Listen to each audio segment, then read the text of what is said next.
राधे राधे, जय श्री कृष्णा। आप सभी को दीपावली की ढेरों शुभकामनाएं। ईश्वर करे आपकी सभी मनोकामनाएं पूरी हो। आपके ऊपर माता लक्ष्मी का हमेशा आशीर्वाद बना रहे। आपका घर सुख समृद्धि से भरा रहे। आइए इस अध्याय में हम क्या सुनेंगे, पहले वो देख लेते हैं। कार्तिक मास के इस अध्याय में हम सबसे पहले 16वां अध्याय सुनेंगे। उसके बाद में दीपावली का महात्म्य और पूजन विधि देखेंगे। उसके बाद कार्तिक स्नान की कहानी सुनेंगे और अंत में श्री तुलसी महारानी की आरती सुनेंगे। और आज दिवाली पूजन है तो लक्ष्मी जी की आरती तो जरूर बनती है। अंत में लक्ष्मी जी की आरती सुनेंगे। आइए सबसे पहले हम कार्तिक मास का 16वां अध्याय सुनते हैं। राजा पृथु नारद मुनि से कहने लगे कि हे देव ऋषि नारद जी, यह तो आपने महाप्रभु शंकर जी की बड़ी अद्भुत कथा सुनाई। अतः कृपा करके अब आप मुझे यह बताइए कि उस समय राहु उस पुरुष से छूट करके कहाँ गया। तब नारद मुनि बोले कि उससे छूटने पर वह बर्बर नाम से विख्यात हो गया, मानो वह नया जन्म पाकर अपने आप को धन्य मान रहा था। वह धीरे धीरे जलंधर की सभा में गया। वहां उसने शंकर जी की चेष्टा कही। उसे सुनकर दैत्यराज को बड़ा क्रोध आया। तब क्रोध में वह अपने ही होठों को काटने लगा। उसके बाद उसने सभी दैत्यों को सेना सजाने की आज्ञा दे दी। काल नेमी, शुंभ निशुंभ आदि सभी महाबली दैत्य युद्ध के लिए सेना सजाने लगे। एक से एक महाबली दैत्य करोड़ों की संख्या में निकलकर युद्ध के लिए तैयार हो गए। महाप्रतापी सिंधुपुत्र महादेव जी से युद्ध के लिए निकला। जब दैत्यराज जलंधर अपनी सेना के साथ महादेव जी से युद्ध करने के लिए प्रस्थान करने लगा तो अनेक अपशकुन घटनाएं घटित हुई। सबसे पहले उसे एक आंख वाले शुक्राचार्य जी दिखाई दिए। छिन्न सिर वाला राहु दिखाई दिया। उसके बाद जलंधर का मुकुट खिसक कर धरती पर गिर पड़ा। आकाश में काले काले मेघ छा गए। ऐसे बड़े अनेक अपशकुन हुए। उन अपशकुनों को देखने के बाद भी जलंधर को समझ में नहीं आई। वह युद्ध के लिए आगे बढ़ गया। उधर इंद्र आदि सभी देवताओं ने एकत्र होकर कैलाश पर जाकर महादेव जी से सारा वृतांत कहा और यह भी कहा कि आपने जलंधर से युद्ध करने के लिए भगवान विष्णु को भेजा था, परंतु वे तो उसके वशवर्ती हो गए हैं। वे तो लक्ष्मी जी और अपने गणों के साथ जलंधर के घर पर निवास कर रहे हैं। अन्य देवताओं को भी उनके साथ निवास करने के लिए मजबूर होना पड़ा। अब वह सागर पुत्र आपसे युद्ध करने के लिए आ रहा है, अतः अब आप ही उससे हमारी रक्षा कीजिए। इंद्र से सारा वृतांत सुन शंकर जी ने भगवान विष्णु से पूछा कि हे ऋषिकेश, युद्ध में आपने जलंधर का संहार क्यों नहीं किया और बैकुंठ को छोड़कर आप उसके घर में ही क्यों रहने चलेगी। तब भगवान विष्णु ने हाथ जोड़कर महादेव जी से कहा कि उसे आपका अंशी और लक्ष्मी जी का भाई होने के कारण मैंने नहीं मारा। वह बड़ा ही वीर व देवताओं से अजय है। मैं सत्य कहता हूँ कि उसे कोई भी नहीं मार सकता। फिर लक्ष्मी ने भी मुझसे कहा कि आपके हाथों मेरा भाई क्यों मारा जाना चाहिए। तब मैंने स्वयं उसके घर में रहने का वरदान दे दिया। इसलिए मैं सभी देवताओं और गणों सहित लक्ष्मी के साथ उसके घर में निवास करता हूँ। तब भगवान शंकर विष्णु जी से बोले कि हे सुरवरीय विष्णु, आप ये क्या कहते हैं। उस दैत्य जलंधर को मैं अवश्य मारूंगा, इसमें कोई संदेह नहीं।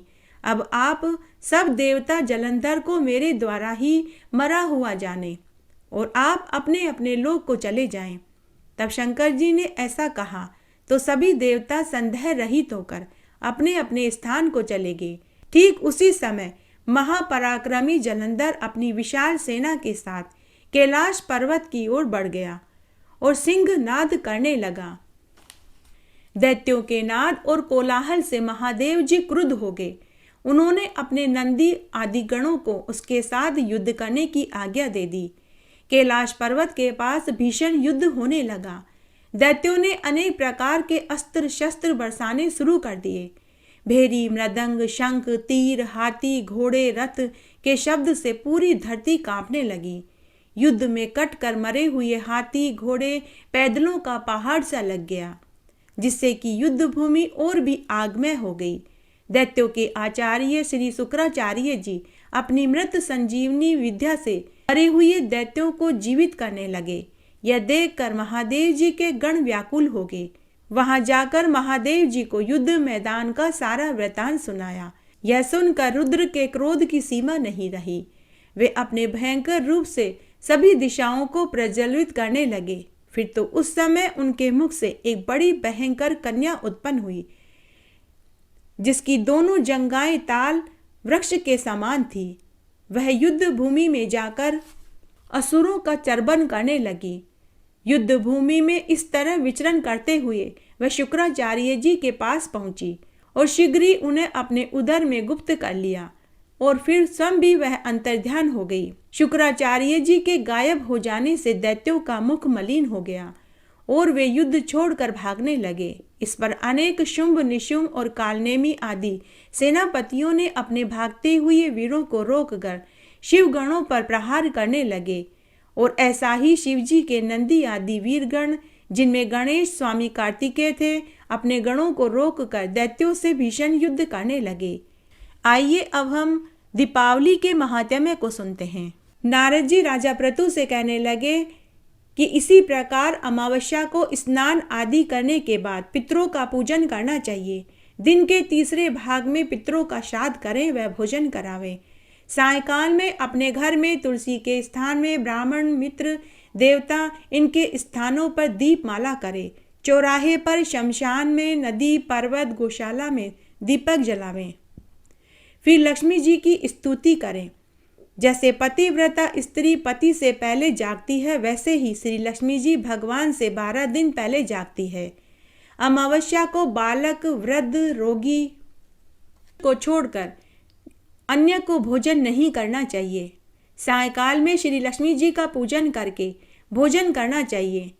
पूरे घर में दीप माला जलानी चाहिए। घर को स्वच्छ करके अच्छे से सजाना चाहिए। मालाओं से शोभित करना चाहिए। सब स्त्री पुरुष नवीन वस्त्र पहनकर गीत, हास, रास आदि से अमावस्या की सारी रात बितावे। रात्रि भर दीपक जलाना चाहिए। उस रात्रि को लक्ष्मी जी सब घरों में फिरती है। जो घर सबसे सुंदर रमणीय दिखता है, वे उसी घर में जाकर निवास करती है। जब एक पहर रात्रि शेष रह जाए तो उस समय सूप में घर का पूरा कूड़ा करकट भरकर बाहर डालना चाहिए। ऐसा करने से लक्ष्मी जी का घर में स्थायी वास होता है। नारद मुनि राजा प्रतु से आगे बोले कि हे राजन, जो कार्तिक की अमावस्या को अपने घर में दीपावली मनाता है, उसके घर में स्थायी लक्ष्मी का वास होता है, अर्थात दरिद्रता नहीं रहती। इसका एक इतिहास हे राजन मैं आपको सुनाता हूँ, आप ध्यान से सुने। थुरसेन देश में सत्य शर्मा नाम का एक अति दरिद्र ब्राह्मण रहता था। उसके मन में सदा यह लालसा लगी रहती थी कि यदि मेरे पास धन हो तो मैं धर्मार्थ का काम करूं, दान करूं, स्त्री पुरुषों को गहने कपड़ों से सुखी करूं, अपने घर को बनाऊं। इसके लिए वह सदैव विष्णु भगवान का पूजन करता, परंतु जो धन कमाता वह सब खर्च हो जाता, बचता कुछ नहीं था। उदासीन, दुखी, धन के हेतु महान उद्यम करने वाले उस ब्राह्मण ने किसी विद्वान से इसका उपाय पूछा। तब विद्वान ने कहा कि विष्णु पूजन सदा वैरागी, साधु और निर्धन लोग करते हैं। धन के लिए तो महादेव जी की पूजा करनी चाहिए। तब यमुना तट पर शिवजी का मंदिर देखकर बड़ी प्रीति के साथ वह महादेव जी का पूजन करने लगा। जब इसी तरह महादेव जी की सेवा करते हुए 1 बरस बीत गया तो महादेव जी ब्राह्मण का रूप धारण करके उससे कहने लगे कि तुम धन के लिए राजा से जाकर वरदान मांगो कि कार्तिक वदी अमावस्या की रात्रि में हमारे सिवा कोई भी अपने घर में दीपक न जलावे। ब्राह्मण ने ऐसा ही किया। ब्राह्मण राजा के पास महल में गया और वहां जाकर राजा से यह वरदान मांग लिया। तब राजा ने सोचा कि एक दिन अगर मैं महल में दीपक नहीं जलाऊंगा तो क्या बिगड़ जाएगा। तो राजा ने उस ब्राह्मण को यह वरदान दे दिया।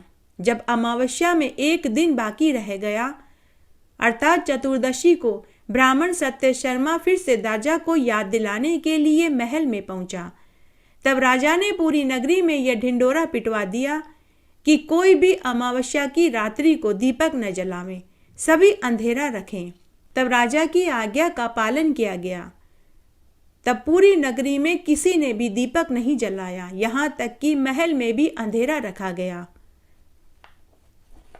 अमावस्या की रात्रि को बैकुंठ से लक्ष्मी जी नीचे धरती पर उतरी। सारे शहर में लक्ष्मी जी ने अंधेरा देखा, केवल उस ब्राह्मण के घर में खूब रोशनी हो रखी थी। ब्राह्मण ने अपने घर को बहुत अच्छे से सजा रखा था। प्रत्येक दरवाजे पर बंदरवाल लटका रखी थी। सुंदर सुंदर मांडने और लक्ष्मी जी का रथ और चौकी बना रखा था। लक्ष्मी जी के जगह जगह उसने पगलियां बना रखे थे। तब लक्ष्मी जी प्रसन्न होकर नील कमल पुष्प हाथ में लेकर जब ब्राह्मण के घर में गई तो ब्राह्मण ने उनको रोक दिया और कहने लगा कि हे कल्याणी, तुम्हारा पति अति कठोर है और तुम अति चंचल हो, इस कारण मेरे घर में मत आओ। तब लक्ष्मी जी कहने लगी कि भगवान के शयन करने के समय तुम्हारे घर में आई हूँ, अतः मैं तुम्हारे घर में स्थायी वास करूंगी।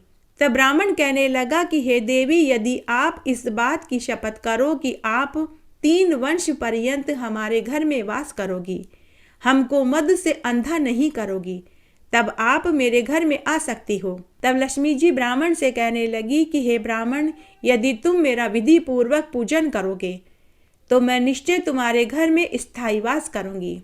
तब ब्राह्मण बोला कि हे देवी, मैं किस विधि से आपका पूजन करूं?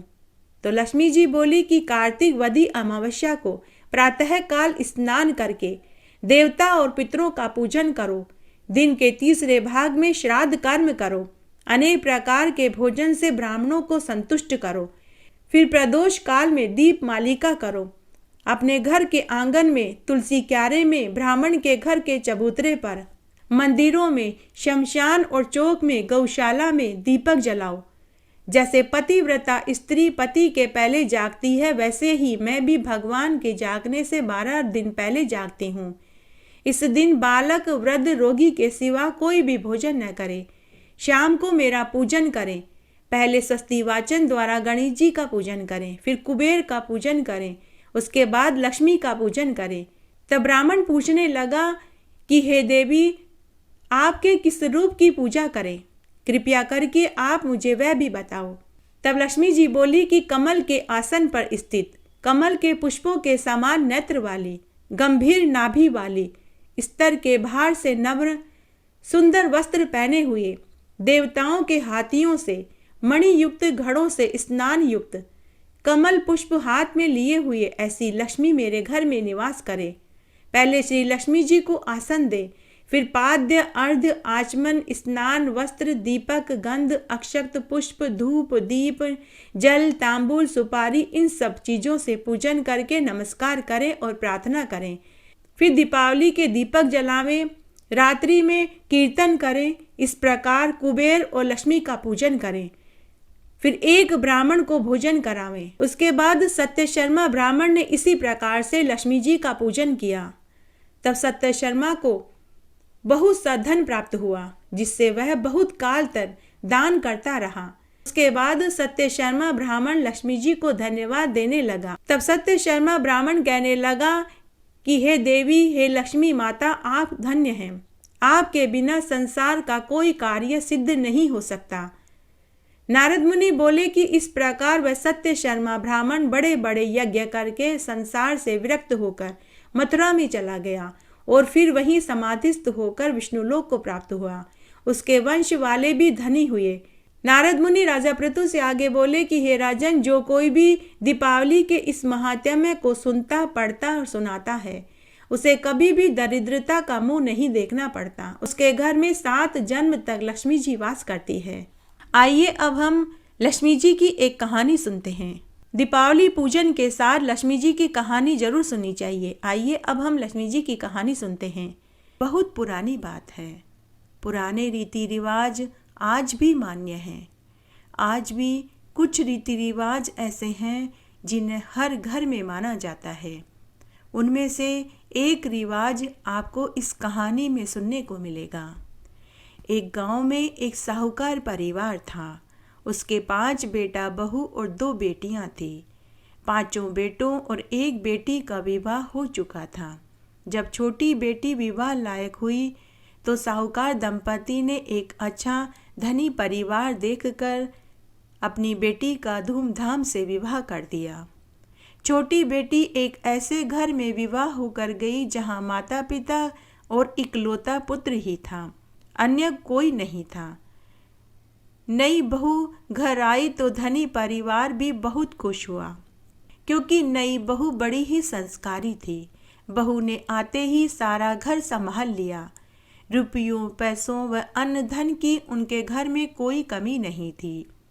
जब शादी के 15 दिन निकल गए तो सास ने नई बहू को चौका भी संभला दिया और कुछ जरूरी बातें भी बताई कि बहू नहा धोकर ठाकुर जी की पूजा करना, उसके बाद ही चौके में जाना, पहली रोटी गाय को और आखिरी रोटी कुत्ते को देना मत भूलना, इत्यादि इत्यादि। बहू ने 4 लोगों के जितना खाना बना के रख दिया। सास, ससुर और पति के भोजन करने के बाद जब वह खाना खाने बैठी तो रोटी का टिफिन खाली था। तब बहू थोड़ी सी दाल और चावल खाकर ही रह गई। वह मन ही मन सोचने लगी कि शायद मैंने आटा कम गूंथा होगा। शाम को 1 कटोरी ज़्यादा आटा लगाऊंगी। फिर शाम को बहू ने 1 कटोरी ज़्यादा आटा गूंथा और रोटी सब्जी बना कर के रख दी।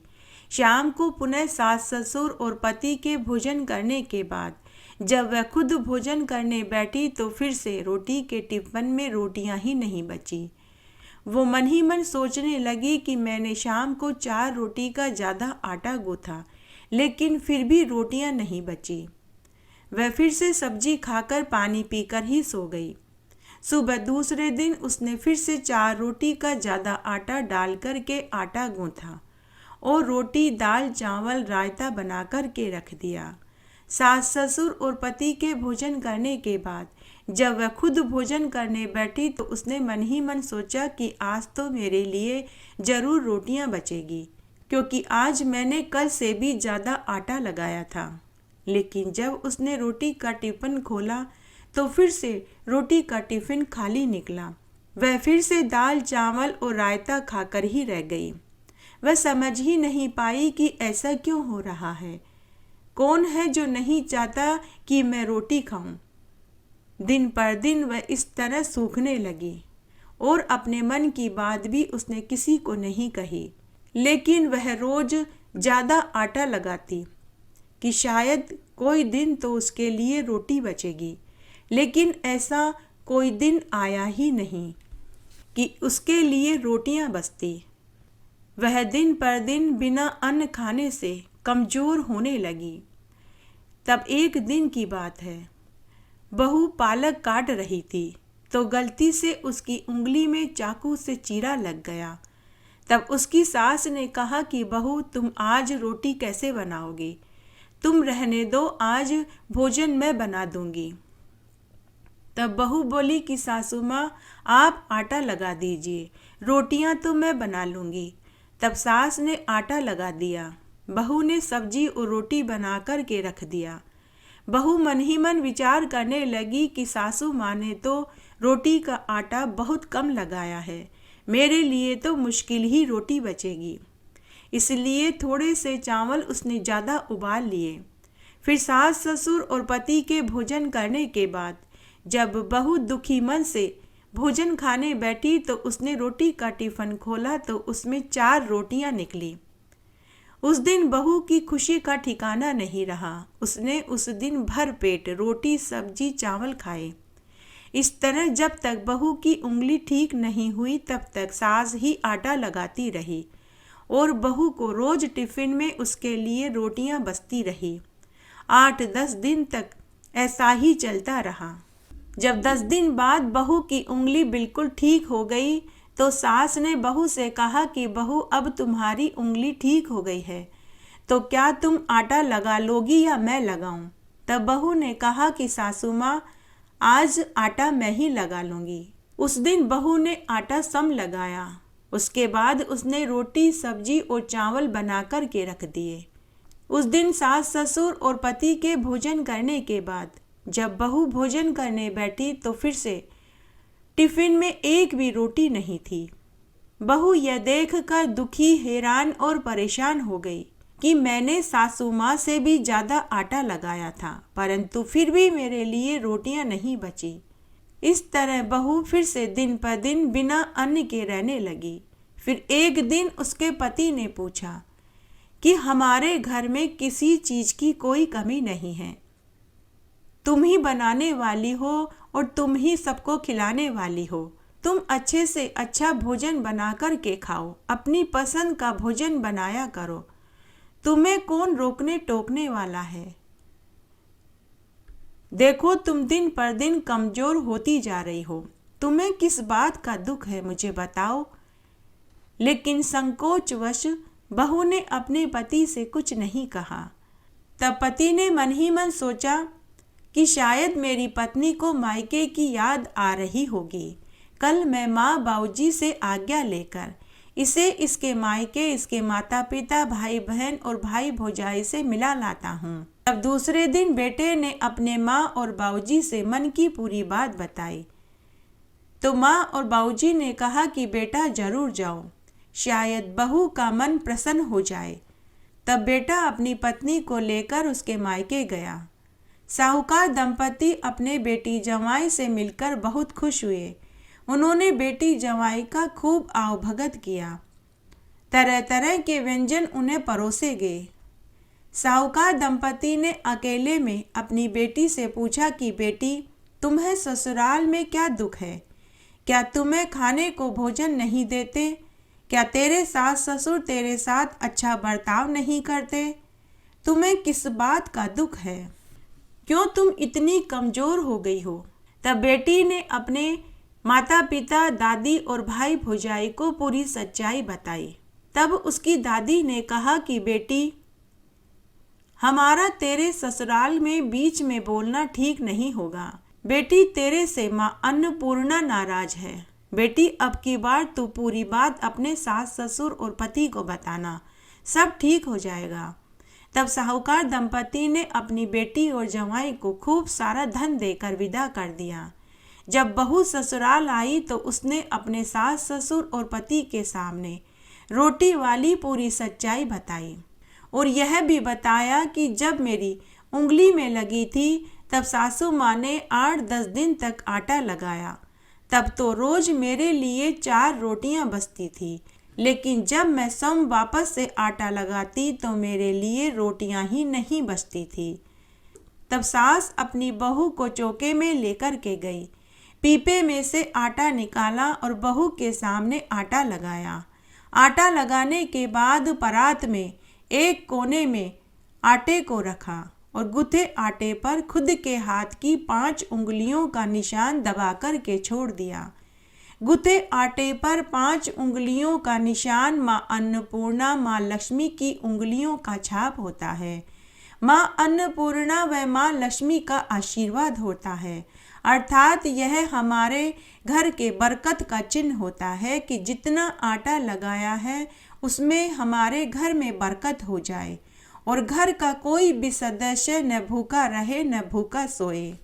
तब सास ने बहू से कहा कि बहू, शायद मेरी ही गलती है जो मैंने तुझे यह बात नहीं बताई। आटे पर ये 5 उंगलियों का चिन्ह माँ अन्नपूर्णा व माँ लक्ष्मी का माना जाता है। ऐसा करने से घर में कोई सदस्य भूखा नहीं रहता। उस दिन के बाद बहू भी आटा लगाने के बाद खुद की हाथ की 5 उंगलियों का चिन्ह आटे पर छोड़ने लगी। उस दिन से बहू के ऊपर भी माँ अन्नपूर्णा, माँ लक्ष्मी प्रसन्न रहने लगी और उसके लिए भी रोटियां बचने लगी।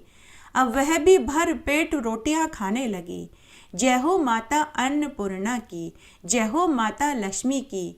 हे माता अन्नपूर्णा, हे माँ लक्ष्मी, जैसे आप बहू पर बाद में खुश हुई वैसे सबके ऊपर होना, कहानी कहने वाले के ऊपर, सुनने वाले के ऊपर और हुक्कारा भरने वाले के ऊपर। तुलसी महारानी की आरती। तुलसी महारानी नमो नमो, हर की पटरानी नमो नमो। कौन से महीने में बोई रानी तुलसा, तो कौन से महीने में हुई हरियाली। आषाढ़ के महीने में बोई रानी तुलसा, तो सावन के महीने में हुई हरियाली। कौन से महीने में हुई तेरी पूजा, तो कौन से महीने में हुई पटरानी। कार्तिक के महीने में हुई मेरी पूजा, तो मंगसर मास में हुई पटरानी। धूप दीप नैवेद्य आरती, तो पुष्पन की बरसा बरसानी। 56 भोग 36 व्यंजन, तो बिन तुलसा हर एक न मानी। जो कोई तुलसा को सवेरे गावे, तो श्री कृष्ण के दर्शन पावे। जो कोई तुलसा को दोपहर गावे, तो खीर खांड का भोग लगावे। जो कोई तुलसा को संध्या को गावे, तो श्री कृष्ण जी की आरती उतारे। जो कोई तुलसा को आधी रात को गावे, तो श्री कृष्ण जी के चरण दबावे। तुलसा महारानी नमो नमो, हर की पटरानी नमो नमो। जय हो तुलसी माता की जय। आइए अब हम लक्ष्मी जी की आरती सुनते हैं। जय लक्ष्मी माता मैया, जय लक्ष्मी माता, तुमको निस दिन सेवत हर विष्णु विधाता। ओम जय लक्ष्मी माता, ब्रह्माणी रुद्राणी कमला, तू ही जग माता मैया, तू ही जग माता। सूर्य चंद्रमा ध्यावत, सूर्य चंद्रमा ध्यावत, नारद ऋषि गाता। ओम जय लक्ष्मी माता, दुर्गा रूप निरंजनी, सुख संपत्ति दाता मैया, सुख संपत्ति दाता। जो कोई तुमको ध्यावत, रिद्धि सिद्धि धन पाता। ओम जय लक्ष्मी माता, तू ही पाताल निवासनी, तू ही शुभ दाता मैया, तू ही शुभ दाता। कर्म प्रभाव प्रकाशक, भवनिधि से त्राता। ओम जय लक्ष्मी माता, जिस घर थारो वासो, ते ही में गुण आता मैया, ते ही में गुण आता। कर न सके सोई कर ले, कर न सके सोई कर ले, मन नहीं घबराता। ओम जय लक्ष्मी माता, तुम बिन यज्ञ न होवे, वस्त्र न कोई पाता मैया, वस्त्र न कोई पाता।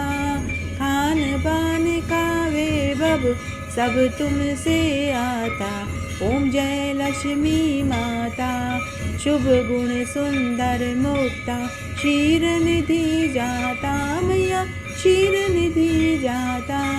रतन चतुर्दश तुम बिन कोई नहीं पाता।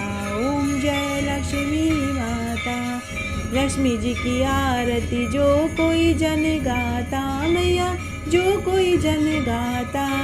उरे आनंद समाता, पाप उतर जाता। ओम जय लक्ष्मी माता, जय लक्ष्मी माता मैया, जय लक्ष्मी माता। तुमको निस दिन सेवत हर विष्णु विधाता। ओम जय लक्ष्मी माता। इस तरह आज हमने कार्तिक मास का 16वां अध्याय सुना। आशा करती हूँ आपको यह अध्याय जरूर पसंद आएगा। मेरे साथ बने रहने के लिए आपका धन्यवाद। आगे आने वाली कथा कहानी के लिए भी आप इसी तरह मेरे साथ बने रहें। धन्यवाद।